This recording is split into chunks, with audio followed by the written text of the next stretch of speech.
আলাইকুম everyone, welcome to flavour fusion. আজকে আমি আপনাদের জন্য নিয়ে এসেছি নতুন একটি গরুর মাংসের রেসিপি। যারা নতুন রাঁধুনি রয়েছেন তাদের জন্য এই রেসিপিটি খুবই স্পেশাল হতে যাচ্ছে, কেননা এই ভিডিওটির শেষে আমি আপনাদের যারা নতুন রাঁধুনি রয়েছেন তাদের জন্য কিছু টিপস দিতে চাচ্ছি। তো যারা নতুন রাঁধুনি রয়েছেন তারা এই ভিডিওটি কোনোভাবে স্কিপ না করে সম্পূর্ণ দেখার অনুরোধ রইল। তো চলুন শুরু। এখানে আমি একটি কড়াইয়ের মধ্যে গরুর মাংস নিয়ে নিয়েছি। এই গরুর মাংসের মধ্যে 1 কাপ রসুন বাটা ও আদা বাটা দিয়ে দেব, 1 কাপ পরিমাণ পেঁয়াজ বাটা। রাঁধুনি গরুর মশলাকে আমি এখানে গরম পানিতে গুলিয়ে নিয়েছিলাম, সেটাই আমি এখন এখানে পরিমাণ মতো দিয়ে দেব।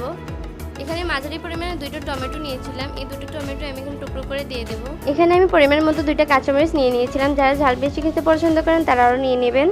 আমার এখানে 1 কেজি পরিমাণের গরুর মাংস ছিল, তার স্বাদ মতন আমি এখানে লবণ দিয়ে দেব।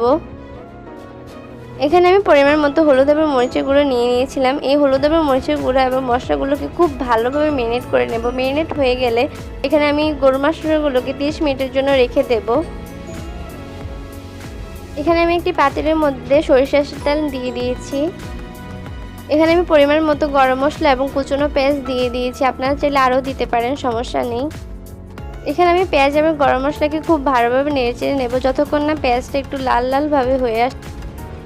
এবার আমি 30 মিনিটের জন্য যে ম্যারিনেট করা গরুর মাংসটা রেখে দিয়েছিলাম সেই ম্যারিনেট করা গরুর মাংসটাকে দিয়ে দেব। ম্যারিনেট করা গরুর মাংসটাকে দেওয়ার পর খুব ভালোভাবে নেড়েচেড়ে নিতে হবে। নেড়েচেড়ে নেব যতক্ষণ না গরুর মাংসের উপর তেল চলে আসছে, এবং গরুর মাংসটাকে খুব ভালোভাবে কষিয়ে নিতে হবে মশলার সাথে।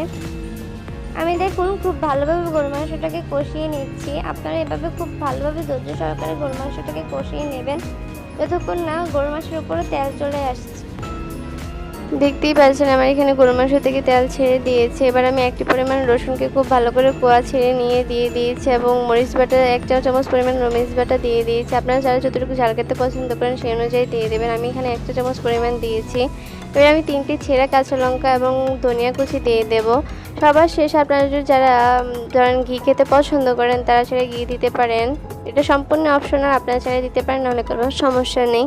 এবার আমি সবার শেষে নামানোর আগে ধনিয়া গুঁড়ো এবং জিরা গুঁড়ো দিয়ে দিয়েছি। জিরা গুঁড়ো দিয়ে খুব ভালো করে নাড়া দিয়ে ঢাকনা দিয়ে দেব, এবং সবার শেষে খুব ভালো করে নামিয়ে নেব।